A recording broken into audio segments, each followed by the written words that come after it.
მშვიდობისა. გამარჯობა მზე ვერთხელ. მშვიდობის.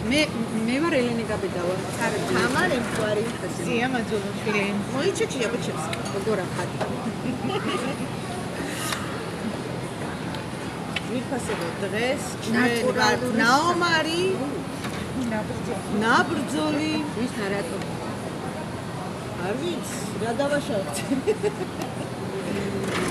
თამარ, თუ ვეთქვით იმას, რომ ჩვენ ვეთქვით ყველაფერს, მაშინ ჩვენ ყოფილვართ თურმე დამნაშავეები, რა ამდენი პრეტენზიები გაწუხებდა.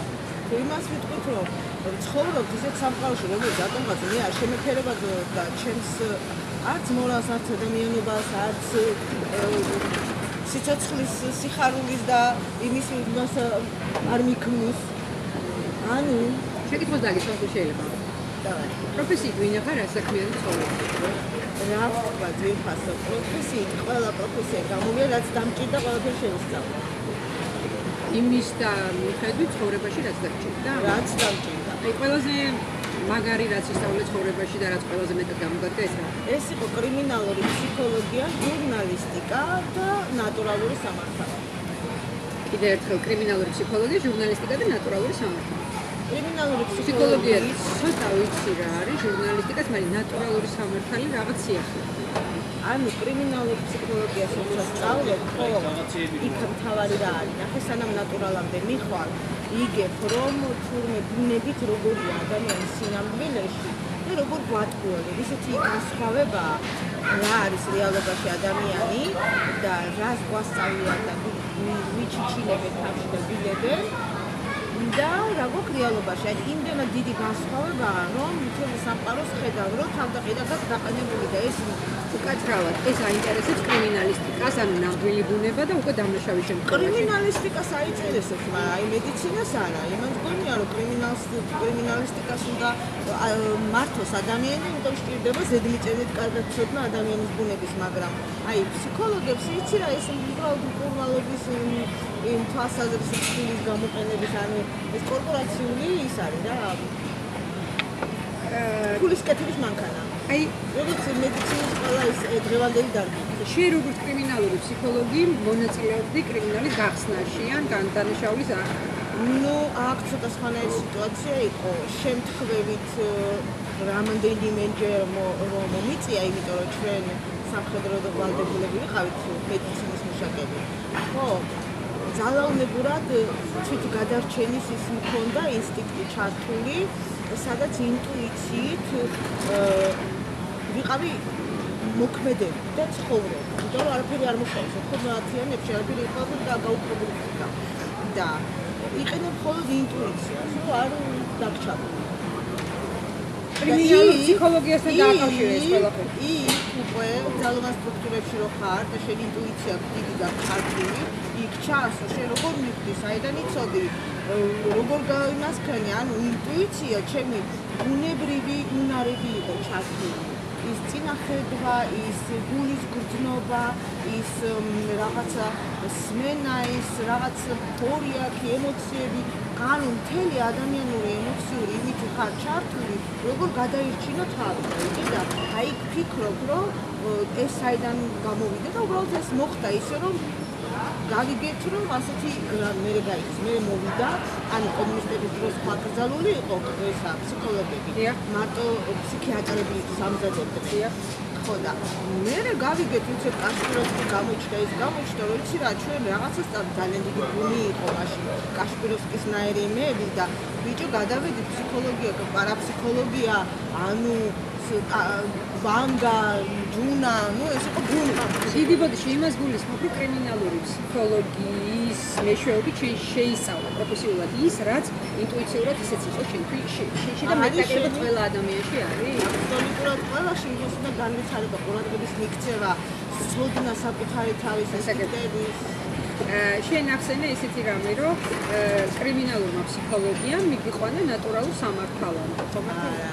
ნატურალურ სამართალამდე იმან მიმიყარა, რომ დავბრუნდი ემიგრაციიდან, მე აღმოჩნდი თურმე არავინ არ ვიყავი, ანუ საკუთარ სამშობლოში ბრუნდები, გაიგე და საკარი გაყიდული ხდება და არ ხარ მონაცემთა ბაზაში გეუბნებიან და საწაფილი არ იცი. ჩემო გზებზე დარჩენილი ადამიანის სიტუაციაში და გეუბნებიან არ ხარ მონაცემთა ბაზაში. მე გეტყვი, მე როგორ მგონია, ნახე, თუ ესეთი არასასიამოვნო სიტუაცია შეგექმნა ცხოვრებისეულად, ბევრ ადამიანს შეიძლება შეექმნას, ხო? რაღაც სამართალი უნდა ეძებო. მე აქამდე ვიცოდი სიტყვა სამართალი, სასამართლო სისტემა, ნატურალური რო ემატება წინ, რა იცვლება, ამით კარგად არის.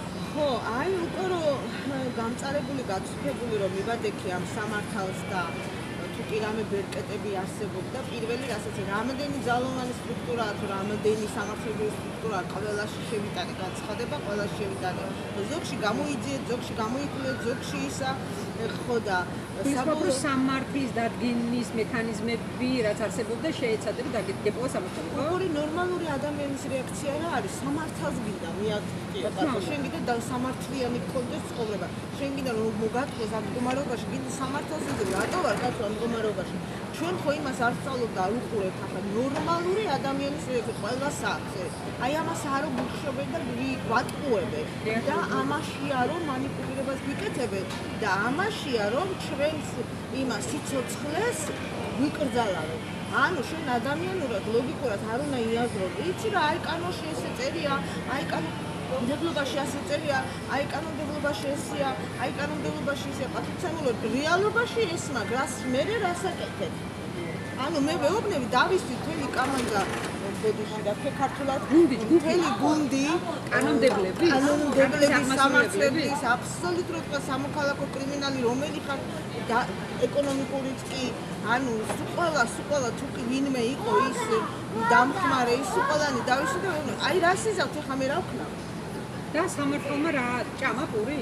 არა ჭამაპური. არა თუ ვერა. ვერა. სინამდვილეში ესენი არიან უნარო. და აი თურმე რაში ყოფილა საქმე. ამათ არ უნდათ რომ შენ გითხრა რომ უნაროა. რეალობრივად ანუ თუ ძალიან შინაურულად ზიხარ, ხო? აი ნუკო რომ გაგიჩინდე, იცი რა, არ ვარ გაბრაზდე, არ გეწყინოს, აი არ გამოკვიდე წყობიდან ქვების როლა არ დაიწყო და ისტერიკაში არ ჩავარდე, რაც თავარია. გაიგე? ნუ თუ უნდაც მაგაში ჩაგაგდებენ, რომ იქ დაგისვათ საბოლოო წერტილი. გააჩნია ახლა, რას ფიქრობენ, გაიგე? მაგრამ იმდეს გააკეთებენ და იმსე გატრიალებენ ჩაკეტილ წრეში, რომ მიგიყვანონ იქამდე, რომ შენ არ გითხრა, რომ უნაროები არიან. მაგრამ მე როგორ გონიერი ადამიანი მივხვდები და ამას დამანახე ცხოვრება. მე რა ხდება? და ნატურალური სამართალი, რანაირი სამართალი სად არის? აი ნახე უყურე სად მივდივარ.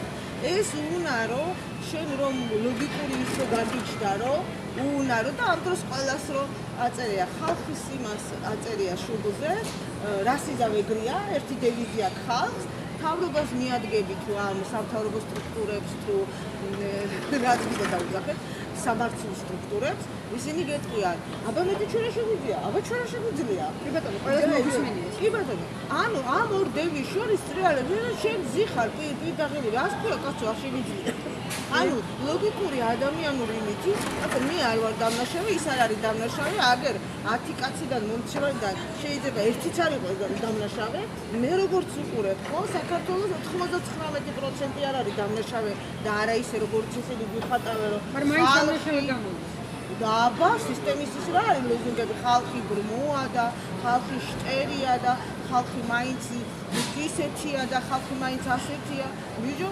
ასე გამოზარდეს ყველა დედის მუცნი და კუილებში ნატურალური სამართალი სად არის მთელ გაუგებრობაში იქ არის სადაც მართავ მალავე რო გეუბნება ის რომ იცი რა აბა მეტი მე რა შემიძლია რა შემიძლია გაგიკეთო მაგ ეს ესია უნდა თქვას რომ იცი რა მე აქ უნაროა როგორც კი იქნა უნაროს იტყვის ან შენაც ქმევინება აბა დამიწერა რომ უნარო ხო ჩვენი დღეს გავაკეთე ანუ თუ იმან დაგიწერა რომ უნაროა ამ შემთხვევაში შენ გაქვს იმის უფლება რომ თქვა გაუქმეთ ეს სამსახური რადგან ამისი ფუნქცია არ არის არ სრულდება და ეს არის უფუქციონალისა ვინ გაძლევს ამ უფლებას კონსტიტუციის სამსახურში მიხვალ და ეთქვით თქვენ არ ის რა ქვია ატყუებთ ხალხს როცა იმენა ატყუებთ კონსტიტუციის სამართალზე იმიტომ კი არ მიდიხარ კონსტიტუციაში რომ შენ გიდა თუ არა ეს უნდა არიან რომ ეგენი არიან ვიღაცები იმიტომ რომ ეგენი არიან თავს დასმული, ჩვენს თავზე დასმული, რომელიც ამბობს, რომ მე ვარ მართალი. აი მე შენ გეუბნები, დაგიდე ფაქტი, რომ ის თუ უნაროა და ხა გააუქმე. თუ იმან არ გააუქმა, მაშინ ის იტყუება, ხო? კი ბატონო, ავიღოთ ესეთი სიტუაცია, როცა მთელი სამართლებრივი სტრუქტურა არის უნარო, ვერ პოულობს, ვერ ადგენს, ვერ აღასრულებს სამართალს, ადამიანური მორალიდან გამომდინარე. რაღაცა უნდა მართავდეს და ალაგებდეს წესრიგს, და შეუძლებელია, რომ რაღაცას არ ექვემდებარებოდეს გარკვეულ კანონებს, რაღაცა ჩარჩოში უნდა. რა თქმა უნდა. და მაშინ როგორ ეწყობა საზოგადოების სამართალი და ეს არის ბუნებითი სამართალი. ის რაც ჩვენი ბუნებითია, მოცემულებით ჩვენ დავიბადეთ, ჩვენი ბუნებრივი ანატომიური, ფიზიკური, სულიერი ყველაფერი ერთად ვართ, ჩვენ ცალ-ცალკე არ ვართ. ამ მონაცემებით ხო ვერ ვარყოფ. ეს ხო ბუნებრივია. ყველაფერი რაც ბუნებაში გვაქვს ბუნებრივად, ასე ვთქვათ, შემოქმედისაგან მოცემული და ამას ჩვენ ხო ვერ ვარყოფს. მათ შორის სამართალი გვაქვს ბუნებრივა? გარებუნებრივი სამართალი. გამისახელებ ბუნებრივი სამართლის მაგალითი, ყველაზე მარტივი გასაგები. და თუ შეიძლება დაუპირისპირი ხელოვნურ სამართალს, იმიტომ რომ მე მეტი არაფერი არ მინახავს და რაღაცა რაც ვისწავლე სისტემური სამართალი, მგონია რომ ეს არის. ბუნებრივი სამართალია ის, რომ შენ რომ დაიბადე, უკვე იმ დაბადების უფლებით, ხო, ამ მიწის მესაკუთრე ხარ, იმ მიწასთან ერთად ერთიანი ხარ და არავის არ აქვს იმის უფლება შენ გითხრას, რომ იცი რა, შენ უნდა იყვე აი ამ პარტიის, მთავრობის, ვიღაცის, ვის რა ქვია, ქვეშ, ან თუნდაც გვარის ქვეშ. უყურე ვთქვათ და არც დედა ყავს, არც მამა და რაღაცა მიგაგდეს, კაცო. არაფერი დაგიცავს, როგორ არის? ანუ ბუნებაში ის რაც ბუნებრივად ხდება, ყველაფერი ერთიანია და იმას ვერავითარ შემთხვევაში სხვა ვერ გადაგიკეთებს. შენი ბუნებრივი ხასიათია თუ მონაცემია თუ უნარია თუ მოთხოვნილებაა, მივდივარ ციხამდე. მოთხოვნილება, ბუნებრივი მოთხოვნილებაა შენ საფერფარიშიც გესაჭიროება, ჭამაც გესაჭიროება, დაბანაც გესაჭიროება. არ შეიძლება შენ რომ ყოველ დღე ცხელი წყალი არ გქონდეს, არ შეიძლება რომ შენ გაწყობა არ გქონდეს, გამაგრილებელი არ გქონდეს. რას მოთხოვო ეს ყველაფერი? კი მჭირდება ნამდვილად და რატომ და მოთხოვო ვინმეს, როცა შენია ისედაც? რას ნიშნავს ჩემია ისედაც? აი უყურე, შენ თუ შექმენი გამაგრილებელი და შენ თუ შექმენი ის რა ქვია, გამაწყობელი, ვის აქვს იმის უფლება გითხრასო, იცი რა? მე ვნახე ამისი პრაქტიკული ისა. ჩვენო გამოგიგონებია თუ ამასო ყიდი ამ გამოგონებაში. ანუ სანამ არ დაგიხურავო ამ წარმოებას, ამ და სახში აკეთებს ადამიანმა გამოიგონა რაღაც ესეთი გამოგონებულ ციელზე რაღაცა დაუყენა ისეთი რომ ხეები არ მოჭრილიყო მარტო და არ მიეყოლებინა და ბალახი გაეთქვა მარტო. თვით გამოგონებაში და ამკაცი მიაწყდა მთელი სოფლის მეურნეობის ის რა ქვია სურველი და უთხრა დაუ გაგიმზადებ დაუ გვასწავლე დაუ გაგიკეთე. ანუ მომეცი, იმიტომ რომ კაია, მე კაია, ხო და ეს თვით ავტომატურად აი ბუნებრივი ნახე, ბუნებრივად გაჩნდა მოთხოვნილება, იმიტომ რომ ეს ძალიან კარგი პრაქტიკული ამბავი იყო დროის მოგებისთვის, იქ დაზარალის თავიდან აცილებისთვის, ხო, ენერგები ჰაიგუი და ამ კაცს მიადგა მე მთავრობა და ეუბნა იცი რა შენ რომ ამას ყიდი მე ამას ჩამოგართო სანამ არ დაარეგისტრირე 6 თვეა ხო და ასეთი ისა ბიზნეს რო გახსნი 6 თვეში ეს ბიზნესი უნდა დაარეგისტრირე აიგე კაცი მოუთხა კაცო არ შუაში ამ მთავრობამ მას გაეხსნა გონება მოიგონა რაღაცა რომელიც მისი თანასოფლელების ცხოვრებას აიოლებს ვინ არის მთავრობა ამ შემთხვევაში? აი, არავინ. ან ეს არის მაგალითი, როცა სისტემური სამართალი ერევა ბუნებით ერევა. ნელ-ნელა. ანუ ეს რას გეუბნება, იცი, თავს გახმევს იმას, რაც არ გესაჭიროება.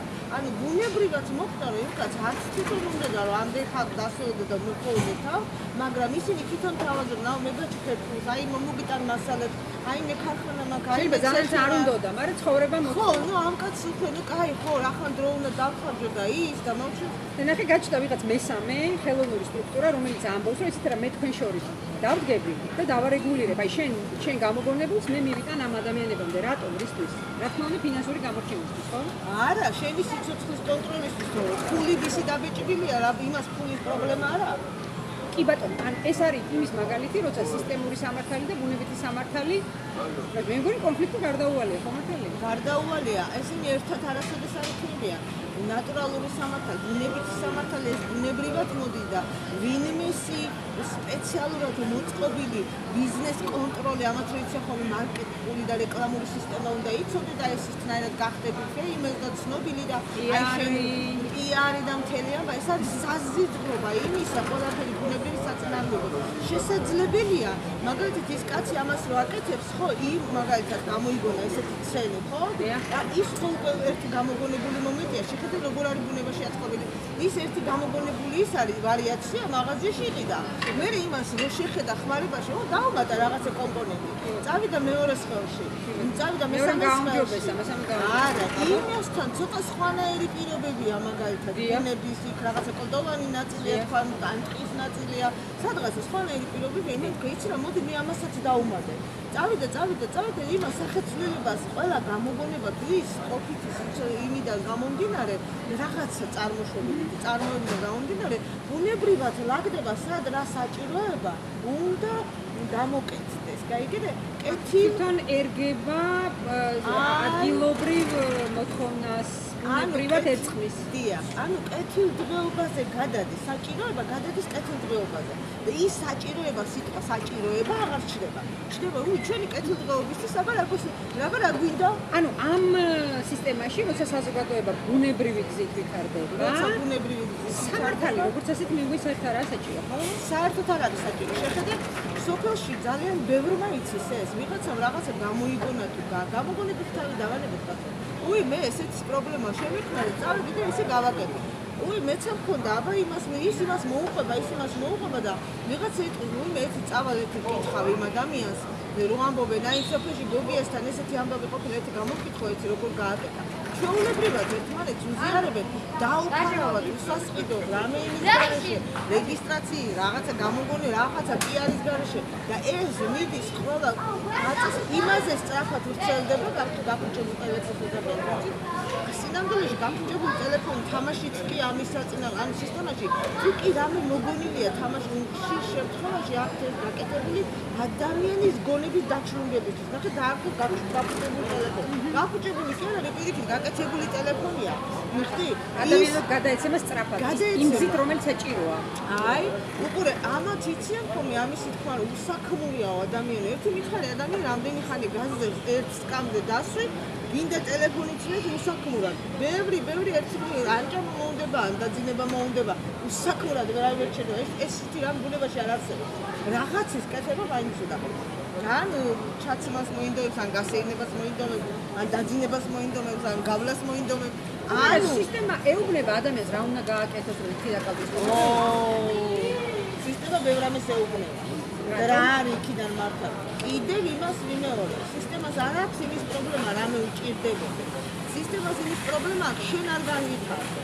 შენ არ იყო უკეთეს, შენ არ იდგე ფერზე, შენ იყო მართვადი. ის იყო სათავეში. ანუ ის სურათი, რაც ჩვენ ხშირად გვინახია, რომ ვიღაცა მარიონეტები, კლოუნები, შიზოიდები მასხარად გიგდებენ, აბა როდემდე გაუძლებ. შეერთამაშერა, ამას ყოველდღე უყურებ. სინამდვილეში ეს ექსპერიმენტიც არ არის. არა, ეს არ არის ექსპერიმენტი, იმენა შიზოიდების ხერხი. რომლებიც თავის გენიალურობას უმტკიცებენ ერთმანეთს ამ რაღაც საწევში, ვინ უფრო დიდი შიზოიდია, ვინ უფრო გენიალურად, ვინ უფრო კარგად მოგი სპორტ სიცოცხლის უნარიანობა. კაი, ეხლა წარმოიდგინე, რომ სულ არ მომწონს მე, რომ ვიღაცა არ მაკონტროლებდეს, ან სიცოცხლის მისპორტდეს.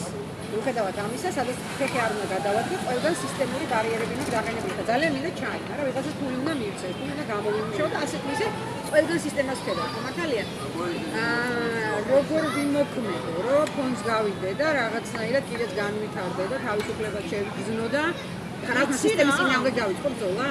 იცი რა, იმ სისტემაშიც ადამიანებს იყენებენ, ხო? კი. ჩვენ უკვე შემოგვიდა ძალიან ფართო ტერმინი და ძალიან ამათაც კი წარმოიწყეს ეგეთი გაო. იცი რა, სინთეტიკური ხალხი და ტუნგარეცხილი ხალხი და ბიოენერგეტიკულად ესეთი და ბიჭო, როგორი სინთეტიკური ადამიანიც არ უნდა იყოს, როგორი ბიორობოტიც არ უნდა იყოს, როგორი კლონიც არ უნდა იყოს, როგორი უსულო ადამიანიც არ უნდა იყოს. ცხოველზე მეტი გონი ხოა. ნამდვილად. ჩემს ცხოველს თუ ესმის იმდენი ჩემი ადამიანობა და მის ემოციებით შემიძლია დავით კაკასაც შეუძლია, პირობით, ძაღლსაც შეუძლია, ძროხასაც შეუძლია. იმაზე მეტი ვერ უნდა განიცადოს ვიღაცა, მაგრამ არა, ამათ ასე უნდა რომ დაგანახო, იცი რა? აი სულიერები და წმინდანები არ არსებობენ, სადღაც არსებობდნენ.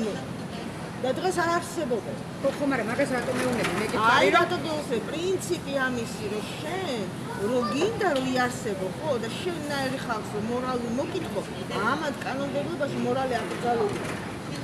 ეს რა თქმა უნდა. მე ძალიან ბევრჯერ მქონია ხა ყველას მქონია ეს შემთხვევა, ხო? სისტემის ადამიანთან მიდიხარ ადამიანურად. ბოლო-ბოლო იქამდე მივდივარ, მესმის შენი მართალი ხარ, მაგრამ აი, რასაც ვიძახდი თავიდან, სისტემას აქვს ლოზუნგი, მეტი მე რა შემიძლია და ხალხს აქვს ლოზუნგი, რას იზამ ესია. მოდი მაგაზე გადავიდეთ, ნახე. იდეა რა არის? როგორ ხდება ის, რომ ნორმალური, განათლებული, ადეკვატური ადამიანი მიდის დგება სისტემის სამსახურში და ერთჩვენიერ დღეს მეორეს მოუბრუნდება და ეტყვის, შენ მართალი ხარ, მაგრამ ბორკილი მადებს.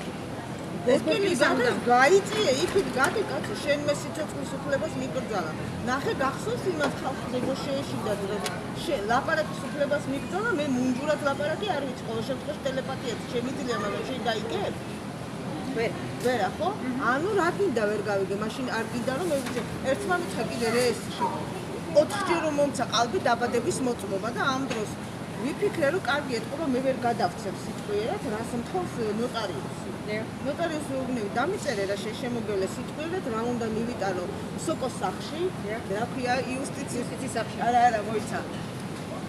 სერვიზების სააგენტო, სახელმწიფო სერვიზების სააგენტო. ანუ აქ კიდე ერთი აგენტი შუამავალი ვიღაცა გაურკვეველი წარმოშობით. ნახე. მიუტანე იმას ეს წერილი და ვეუბნე, აი ესე გადმოქცა პროფესიონალმა, რომ ესე უნდა გააკეთო. თქვენ გაუგეთ ერთმანეთს. არა, რა გაუგემ. შენ გაიგე იმის ნათქვამი. მაინც ხალხი მეოთხეთა წყალბი ის მომცა. დოკუმენტი. ხო და ვეუბნე გალო, კითხვა არ იცი. შენი საქმე არ იცი, მაშინ ეხა მე რო ვთქვა, რომ შენი პროფესიის ისა ვარ, ხო პრეტენზიას ვერ წაკითხენები, ვერ დაგიყურებდი, მაგრამ როგორ არ ვიყურო, ტვინი რამ გამოგირეცხო, აქ რას მიკეთებ, თუ არ გესმის. კაი, არის სისტემა, თავისი ტვინ გამორეცხვილი მონება. რა ეშველება ამას? შევეგუოთ, ესე ვუყუროთ, ესე დავემონოთ. ანუ მე ხშირად ვაცხად, მე ვეძებ ადამიანებს, გონივრულ ადამიანებს, მე ვერ სულიერ ხალხს, მე ვეძებ ბუნებრივ ადამიანებს, თუ ხართ შემეხმიანეთ. შეგეხმიანოთ, რომ შეგეხმიანებით რა მოხდება მე? ნუ, აგერ ერთ სოფელში შეიძლება ერთი იმან რა გააკეთა, ხო იცი სტალინი. რეპრესიების დროს ასეთი ის არის ფაქტი, სხვათაშორის მარტო სტალინმა არა, ეს სხვა ქვეყნებმაც გააკეთეს, იმიტომ რომ რეპრესიები პლანეტარულ მასშტაბით ჩატარდა. ყველა ნაცემხილველი მკითხავი, ვეჯმა, რას ეძახიან კიდე იმას კაზანოვა და ასეთი ვიღაცეები, თუ კი ვინმე არსებობდა, ყველა ერთ კუნძულზე გადაასახლეს. კი ბატონო, ამ სულიერი უნარებით ხომ ადამიანები? რატომ? არ მათი იზოლირება მოახდინეს? იზოლირება მოახდინეს. ანუ განადგურების უფლება არ ქონდათ. არსებობს ცნობები იმის თაობაზე ამ ხალხმა როგორ გააგრძელა ცხოვრება. კი. ვიღაცები მოხდნენ, ზოგს გაგონილი ქონდათ და თუ ვინმე კუნძულზე მოხდებოდა და ეს მაგიური ხალხური შემოვა, ვიღაცა უცხო მოვიდა და სხვათაშორის ორაკული იყო გაზეთი, რუსეთი უშვებდა. კაიხანი ყოველ თვეში ორჯერ იყო თუ რაღაცა, კაიხანი კითხულობდა, 90-იანი ცნობილი გაზეთი. იმ ხალხის ამბებს ხედავდა? იმ ხალხის ამბებშიც იყო და ბევრი ასეთი საბჭოთა კავშირის დროინდელი რაღაცეები და იქ იყო ერთი ეგეთი სტატიას, რომ იქ რომ ვინც მიდიოდა უმკითხავდნენ და ყველა სათვალად უმკითხავდნენ და მე იტყოდნენ ნეტავ გავიგებ თუ ვისი აუხდა და ვისი როგორ აუხდაო და იყო ის ფაქტები, რომ აბსოლუტურად ყველას ნათქვამი ხდებოდა რა. ეხლა ამას იმიტომ ამბობ, რომ თუ ვიპოვეთ სულიერმა ადამიანებმა ერთმანეთი, წავიდეთ სადღაც სოფელი დავაარსოთ და ცალკე ვიცხოვროთ. ნუ ეს სისტემა ისე კარგად არის ნახე სხვადასხვა ყოველ 30 წელიწადში, ყოველ 10 წელიწადში ერთი თაობა მოდის სკოლიდან, 10 წელი მეორე თაობა მოდის ინსტიტუტიდან. ანუ 30 წლის პერიოდში ამას აქვს ის დრო, რომ ყოველი მისი ახალი პროგრამით ახალი შეამზადოს კადრი. კი ბატონო. ანუ გამოდის, რომ ყველას აქვს ცნობიერება ისე დალაგებული, რა პროგრამაც სჭირდება სისტემას. კი ბატონო. როდის ის ყველაფერს გააკეთებს, იმისთვის რომ შენ არ ქონდეს ამაზე დაფიქრებული დრო. არც ლიტერატურას თუ წვდომა, რაც რეალობა და სიმართლეა. აი, რაღაცის იქ გამოიყენებს, შეიძლება იქ მოგაწოდეს, მაგრამ თუ გაწოდეს იმ სიმართლეზე, ძირას ჭირდება რაღაც ისე არ გაძლევს. მაგრამ ხო არსებობს ის ხალხი, რომელიც მოეცა იმის საშუალება დაფიქრებული და კონდომოსულიყო. ჩვენ გვიდა ეს ხალხი. ეხლა მე წავიდე დავდგებ სისტემას უთხრა იცი რა მე შენ გადაგაგდებ იმას გიზა სად შევებრძოლები მე ამ ხოლმე ერთი ვარ. აი ჩემნაირი ერთი ვიც არის მოვიდეს ის. დამენახო. ხო და იმას ვამბობდი რომ კაი მოვიდა 1, მოვიდა 5, მოვიდა 6. მე რა ხდება? სადღაც თებში ვარსებ სოფელს თუ როგორ? რა თქმა უნდა, ჩემი წილი ქონება გვეკუთვნის. ნახე, დაბადების უფლებით, სადაც ხარ დაბადებული, ის ქონება არის შენ. შენ ხარ იმ ქონების მემკვიდრე, იმიტომ რომ იქ დაიბადე. როცა ამბობ ჩემი წილი ქონება მეკუთვნის, ესე იგი აპირებ რომ სისტემას გამოართვა ეს ქონება. აუცილებლად მე წარმოვადგენ მემკვიდრე, წარადგინე ჩემი თავი. უკვე მოვითხოვე, განვაცხადე პრეტენზია, არ მოვითხოვე, განვაცხადე პრეტენზია ჩემ წილ ქონება. ველოდები რეაგირებას ამ თვის ბოლომდე. შენ წილ ქონებაზე საიდან?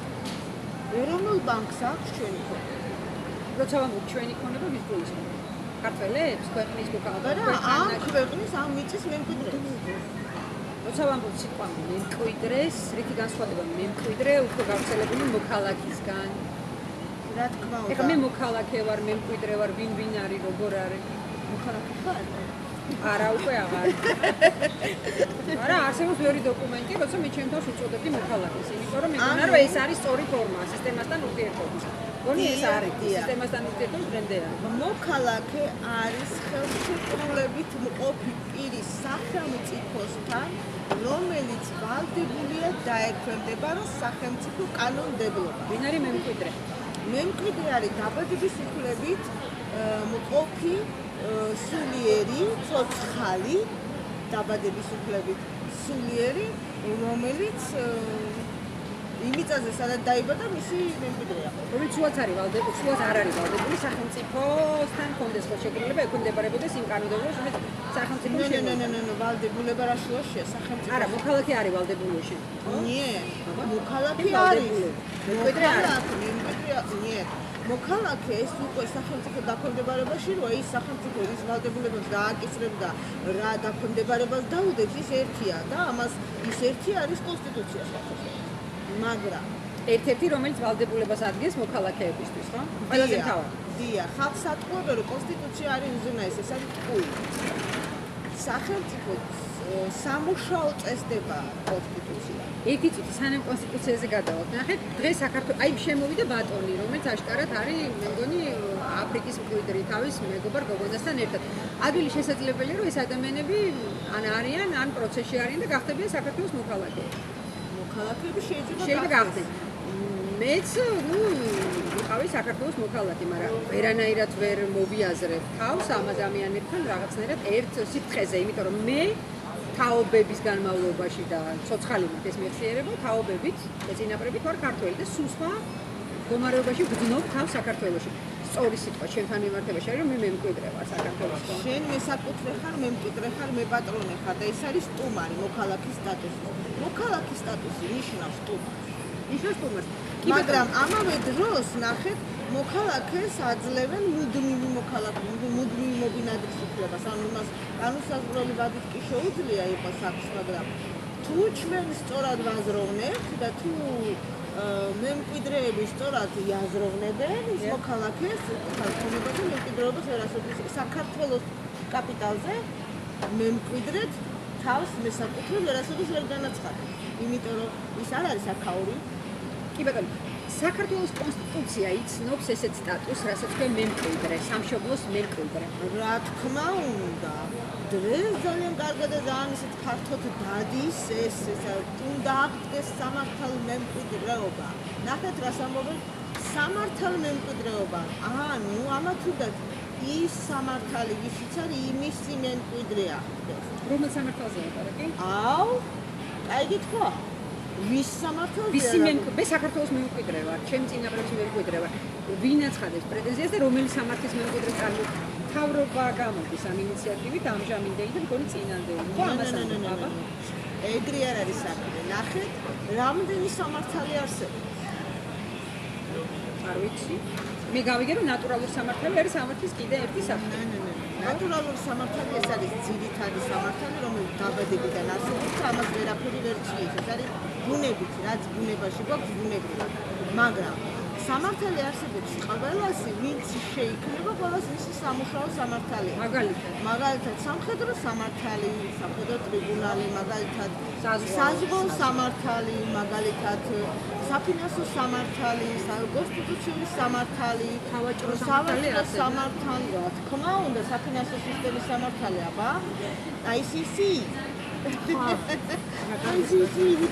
ნახე და როცა ვამბობთ რომ სამართალ მემკვიდრე ჯერ უნდა გავარკვიოთ რომელ სამართალზე გვაქვს რომელზე არა ვის სამართალ მემკვიდრეობაზე როცა ლაპარაკობთ ვის სამართალ მემკვიდრეობაზე გულისხმობს სამხედრო უწყების სამართალზე მოდი ახლა დავადგინოთ ასეთი და საეკლესიო სამართალი არსებობს მართლა უნდა გვემეწყდება ჯულის კანონი კი უყურე ნახე როგორ არის ესა ძირითადი ფორმულა ყველამ კარგად ვიცი შეიქმნა ოფისი ყავს იურისტი ყავს ბუღალტერი მაგის გარეშე ოფისი არ არსებობს მაგის გარეშე ყველაზე პატარა კანტორაც კი ყველაზე პატარა კანტორაც კი მიუხედავად იმისა რომ პატარაა ეს კანტორა დიდია თუ კორპორაციულია თუ მასიურია სხვადასხვა კანონმდებლობების სამართალი ჯერ აქვს შიდა სამართალი ანუ მისი სამუშაო წესდება კი ბატონო ნამდვილად სადაც ის იურისტი წერს სადაც ის და მე კაპიტალი ანუ მემკვიდრეობა კი ბატონო ოფის მემკვიდრეობა თუ აქვს ხო წარმოიდგინე იმას შეიძლება ქონდეს მიწაც ადგილმდებარეობაც აქტივური სიმბოლიკა ტერიტორია იქონება კი მაგრამ ვერასოდეს ვერ იქნება მემკვიდრე და ბოლომდე მესაკუთრე იმიტომ რომ ოფისი არ არის სულიერი არსება კი ბატონო მემკვიდრეობის უფლება სულიერს აქვს ამას გულისხმობ მხოლოდ მემკვიდრეობის და იმიტოდაც შეკითხო ვისი იმიტომ რომ როცა ვიღაცა გამოდის სამართალ მემკვიდრე ვარ სამართალი თავისთავად არის ვიღაცის პოთვილება იმიტომ სამართალი უსულოა და ამიტომ სამ დამაზუსტებელ შეკითხვას ვისი ხარ სამართალო ესე იგი ვისი მემკვიდრეობაა ვისი სამართლის მიხედვით რას მეუბნები მე შეიძლება გავხდეს საეკლესიო სამართლის მემკვიდრე შეიძლება გავხდეს სახელმწიფო სამართლის მემკვიდრე შეიძლება გავხდეს საბჭოთა კავშირის სამართალ მემკვიდრე ან რამდენიმე სამართლის მემკვიდრეც ერთად ზუსტად განსაკუთრებული სახელმწიფოს სამართალ მემკვიდრე რამდენიმეს მემკვიდრეც ერთად რამდენიმეს როგორ რამდენიმე სამართლის აი ამ წუთას ახლა საქართველოში რამდენიმე სამართალია მოქმედი და აქტიური ძალიან ბევრი რას ისმენთ ძალიან ბევრი მაგალითად აი სასულიერო სამართალი არსებობს თქვათ მე თუ ეკლესიაში წავალ და იქ რაღაცას ვიდავებ იქ სინოდი გამოვიდა სამედიცინო სამართალი ჰიპოკრატეს ფიცი არ არის სამართალი ანუ ექიმები ამ სამართალს მიმართავენ თქვათ სამხედროები თავიანთ ტრიბუნალს მიმართავენ საზღვაო ნეიტრალური წყლები და რა ვიცი მაგრამ მე სადაც გამიგია სიტყვა სამართალ მემკვიდრეობა განსაკუთრებით ბოლო პერიოდში ამას ყოველთვის პოლიტიკურ ჭრილში აღღერებდნენ სხვადასხვა პოლიტიკურ დაჯგუფებები ზუსტად აქ ატყუებენ ყველას ხალხს როდესაც გეუბნები აი სამართლებრივად და აი კანონით ესე ვისი კანონი სანამ კანონს დაადგენ კანონზე რომ ხადაგებ ვისი კანონი კაი და თუ დადგინდება რომ ეს კანონი თქვათ ჩემი არ არის არასწორია არაბუნებრივია მაშინ შემიძლია ვთქვა რომ აი მაგალითად გაგახსენებთ არ ვიცი შერლოკ ჰოლმსის იყო გამოდის მოგები ყავთ ბავშვები და თუ გახსოვთ ცოტა კაი მაგალითად მე მგონი აი მოიცა მაგალითად დავამთავრებ და მე უყურე გახსოვთ იქ იყო ანუ თუ ისი გვამი იპოვეს გზაზე და ბარდიურზე ფეხები ქონდა და თავი გზაზე ქონდა გაიგე და ის რაც გზაზე ეგდო ის საგზაო საფსახურს ეკუთვნოდა გამოსაძიებლად და ის ფეხები გვამის რაც ბარდიურზე ეგდო ის სამოქალაქო საფსახურის იმას თითქმის დამატის და ვერ გაეყოთ ვის უნდა ეწარმოებინა ვისი სამართლის ქვეშ და ვის ანუ ვისი სამართლი ანუ ესეთი შეკითხვა ძალიან საფუძვლიანია ველი აუცილებლად არ შეიძლება შენ ესე დამიწყო კანონმდებლობა კონსტიტუცია ვისი კონსტიტუცია ხედავ რამდენი მთავრობაც მოვიდა თავის კონსტიტუციას თვლის იმას ისე ასწორებს როგორც თვითონ სჭირდება იმიტომ რომ მისი შიდა სამუშაო წესდება მიიღო თუ არა იმას სამართლებრივად ის თავისი მემკვიდრეობა თუ უბრალოდ გადააკეთა თუ ის ძველი სახელმწიფო წავიდა და გააყოლა იმას თავის სამართალს და ამან ახალი შემოიტანა დაწერა თავისი ვის კანონმდებლობა ანუ რას ამბობ, ეხლა 20 წელიწადში ერთხელ რომ გუნდები მიდიან და მოდიან და თავის სამართალი მიაქვს და მოაქვს, ეს არის ესე ვთქვათ დროებითი მოვლენა, მაგრამ არსებობს რაღაცა მარადიული მემკვიდრეების სიცოცხლე, რომელსაც ქართველი ხალხი და ქართველი ერიქვია. მარადისობის კანონი. სადა ვარ ჩვენ? ხო, კარგი კითხვა. სადა ვარ ჩვენ? მოვიდა მინისტრთა კაბინეტი, წავიდა მინისტრთა კაბინეტი, კონსტიტუციაში დაწერა თავისი სტრატეგიული შენ მიმართულება. დაბერდი დახტი უპატრონო ჩვენ მეცხრა კარგად გამყოფილ. უკაცრავად მე სადა. მე მგონია რომ მემკვიდრე ვარ ამ ქვეყნის და გონია. ანუ ერთია სისტემური სამართალი და სისტემური მემკვიდრეობა, მეორე ბუნებითი სამართალი, ამას ამბობ? სად არის სისტემური მემკვიდრეობა? არ არსებობს. სისტემური მემკვიდრეობა არ არსებობს. იმიტომ რომ ხელოვნური ამას მემკვიდრე არ არის. მემკვიდრეობა არ არსებობს ხალხო. ეს ნახე როგორ არის. ძველ დროში კიდე იყო რაღაც ოფისის მემკვიდრეობა, იმიტომ რომ ოჯახი იყო ხოლმე ოჯახები, რომლებიც იყვნენ მეწარმეები სულ. რაღაცა გილდია და პროფესიული თქო დინასტიური ვარიანტი. ნუ დაარქვე კიდე სხვა რაღაცა დინასტიისა და ეს ორდენებითი რელიგიური იმისი და იმისი მიყოლა და კიდე სხვა ოფისი როგორ წარმოშობს მემკვიდრეს? მარტივად კი კაცო მეწაღია ის მენახირე იყო იმის მენახირე იმის რახია იცის როგორ მოუაროს ძროხე აგერ იყო კერავი მისი შვილიჩი კერავია ანუ ცოტა მარტივი ვარიანტი. კაი, მაშინ მე რო გავიგო დღეს რომ გამოდიან პოლიტიკური ჯგუფები და ამბობენ, უნდა აღდგეს სამართალ მემკვიდრეობა. რაზე ლაპარაკობენ, მე მათი ვერ გავიგე და იქნებ შენ ამბობსნა. თუ ანუ ყოველს ლაპარაკობენ. თუ არ ვიცით ვის მემკვიდრეობას აცხადებენ. ჩვენ მივედით და ძალიან სერიოზულ რამე განაცხადს გავაკეთებ ახლა, გინდა? მოდი დავაპაუზოთ და ახალი რომ მოდი კითხვა არ დაგაგწევს. არავითარ შემთხვევაში მე